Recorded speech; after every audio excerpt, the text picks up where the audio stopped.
I am Ferdinand Marcos, and I am the President of the Republic of the Philippines. I stand today on behalf of 110 million Filipinos. It's me again, mga bes. Shoutout sa lahat ng mga Pilipino sa buong daigdig. Nako, mga kababayan, mayroon tayong updates, no? Kung nakikita ko, siyempre si Senator Tulfo yan at saka si Senator Pia Cayetano, no? Ang video na ito, mga kababayan, ay para ito sa mga guro. Ang ginigiit ni Senator Tulfo dito, mga kababayan, ay bawal sa batas ang humihingi ng contribution sa mga estudyante. Sapagkat, sabi niya nga dito, nasaan po ang MOOE. So, kailangan niya pa-audit saan ba daw napupunta. Sa aking pagkakaalam dito, guys, ang ibig niya sabihin, no? Pang may budget naman ang school. Bakit kailangan pa humingi ng contribution sa mga bata or sa mga magulang para lang bumili ng electric fan, bumili ng TV o anong ibibili? So, bawal po yun, mga kababayan. May budget naman ang school. Yun yata yung MOOE. Correct me if I'm wrong. So, dito guys, sa kanyang sinasabi, ginigiit, no? Na talagang na dapat magpalabas ng department order na bawal na humingi ng contribution or bawal mag-contribute, no, sa PTA ang mga bata para dito sa o anong bibili na kagamitin sa loob ng school, dapat ipagbawal ng DepEd. O kaharap nga yan si Secretary Sara Duterte, mga kababayan. So, dahil dyan, syempre, gagawin po ng DepEd yan na bawal ang contribution sa loob ng school sapagkat mayroon naman MOOE. Ayan. So, tama nga naman kasi, bakit kanyo? Lalo na po yung mga mahihirap nung ng mga kabataan na halos walang baon or piso lang, 2 piso sa isang araw, no? Tapos humingi ka ng contribution, kawawan man yung mga bata, hirap na po sila, hingi ka ng contribution. So, ayaw ni Senator Tulfo po yan. So, kailangan magpalabas ng department order na bawal ang contribution sa loob ng school. Sa tingin nyo, mga kababayan, tama si Senator Tulfo? Natural, kasi may batas po yan na bawal. So, ganun pa man, mga kababayan, kasi naranasan ko yun nung ako'y nag-aaral, may contribution talaga, mga bes, hindi nawawala sa school, lalo na sa public school. So, sabi niya dito, dahil sa MOOE na yan, nasaan daw? Baka ginamit sa hindi maganda. Yung iba, maganda sasakyan, maganda bahay. Ito talaga si Senator Tulfo, lahat talagang kini-question niya, ano? So, ngayon mga kababayan, para kompleto detalyado, panoorin niyo po ang kanyang sinabi. Tsaka si Senator Cayetano. But before that, don't forget to like, hit the button bell para laging update sa aking mga upload video. Bye, and babush. Yung iba pa sa kanila, yung mga sumbong sa akin, Sir, naglalakad na nga lang po ako, 2 kilometro, kasama po ng aking tito. Wala po akong pampamasahe. Pudpud na nga po yung aking tsinela, sapatos. Pagdating doon sa school, ine-expect kami po ay magbigay ng para sa electric fan. Ito pa po, para sa kalaman ng marami. Kuminsan, pinapahiya pa po yung mga estudyante. Nagkakaroon po ng group chat. Nakalista doon sa group chat, sino-sino yung mga nagbigay at sino-sino pa hindi nakapagbigay. So yung mga hindi nakapagbigay, peer pressure is either gagawa ng remedyo para makapagbigay, masama sa listahan, matanggap ng grupo, or hindi na papasok kasi napapaya sila, pagda-drop out na lang. Sayang yung feeding program. So what I'm trying to say here, Mr. President, napakasimple lang naman eh. Okay na may PTA. In fact, wala akong wala akong against sa PTA. Use it properly. Dapat yan, talagang nababantayan ng DepEd.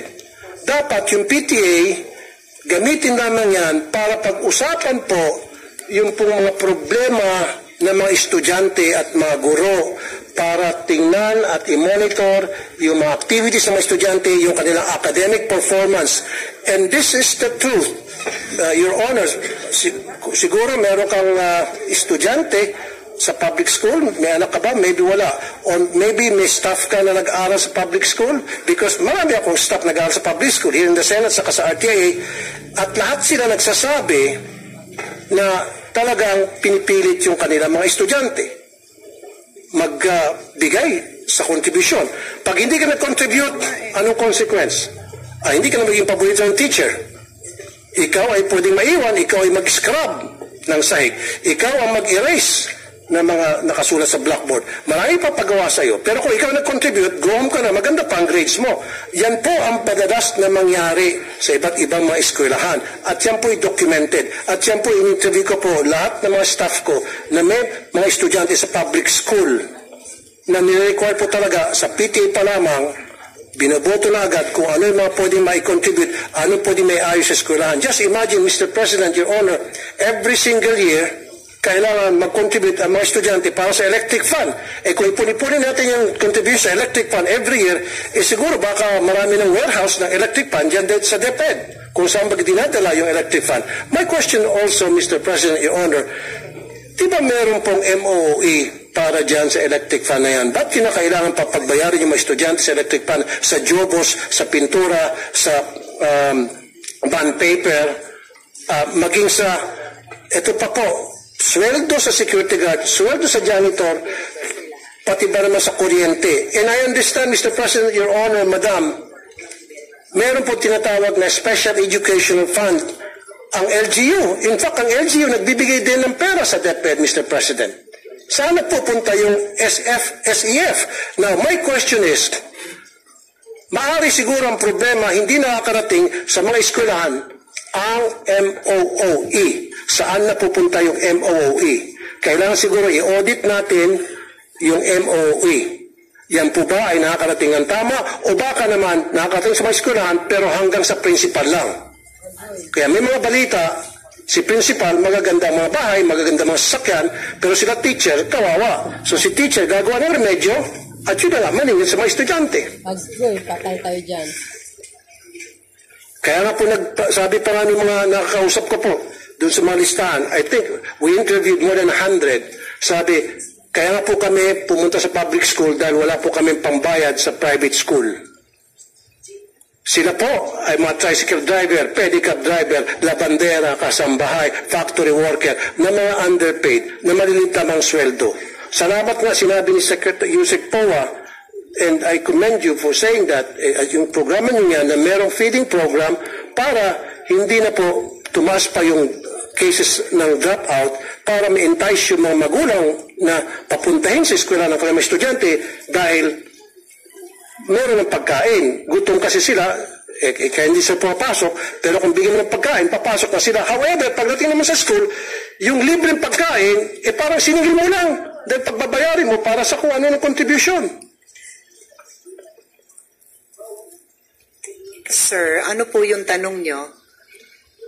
I'm just making a statement, Mr. President, Your Honor. Kung ano po yung sentimiento ng mga pumunta sa akin, mga magulang, libo na po sinasabi po sa akin. So what I'm saying is, we have to stop this wrong policy na kung saan nagbabiolate ng law ang kung ano-ano pong department order na pinapalabas po ng DepEd para lamang pipilitin na makakolekta sa mga estudyante. Sabi pa nga ni Minority Leader Coco Pimentel, pag kinolekta mo estudyante, wala naman pera yung mga estudyante, parang sino kinukolektahan mo talaga? In essence, yung mga magulang.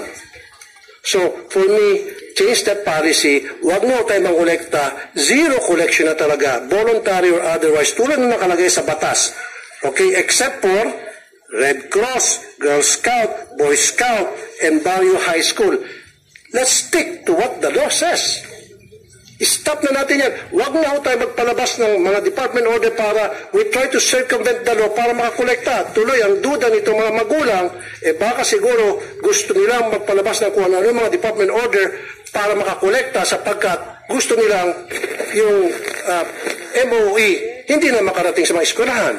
Kung sasabihin nyo lang sa akin ngayon na kayo po ay mag-i-issue ng department order telling all schools under DepEd, let's stick to 5546, period. And I will sit down. Otherwise, kapag hindi, magpipilit kayo, abutin tayo dito hanggang madaling araw. Agree. And I will not stop because I know I'm right.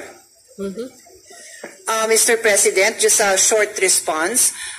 The policy of DepEd is very clear. They have a no toleration policy on the collection from students. So, itong huling mga nabanggit ng ating kasamahan na yung mga estudyante, nagko-collect, paulit-ulit din na sinasabi sa akin ni Vice President, DepEd Secretary na no, they will not tolerate that and they commit to investigate that. Thank you.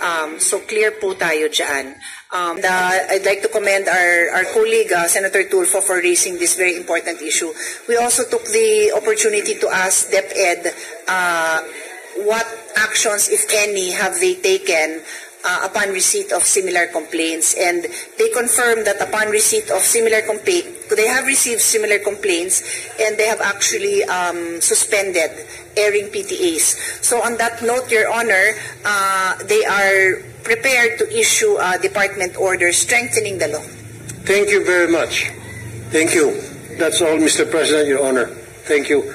On behalf of the thousands and thousands and thousands of parents who have students in public elementary school, would like to thank DepEd and the sponsor na magpapalabas na po kayong department order.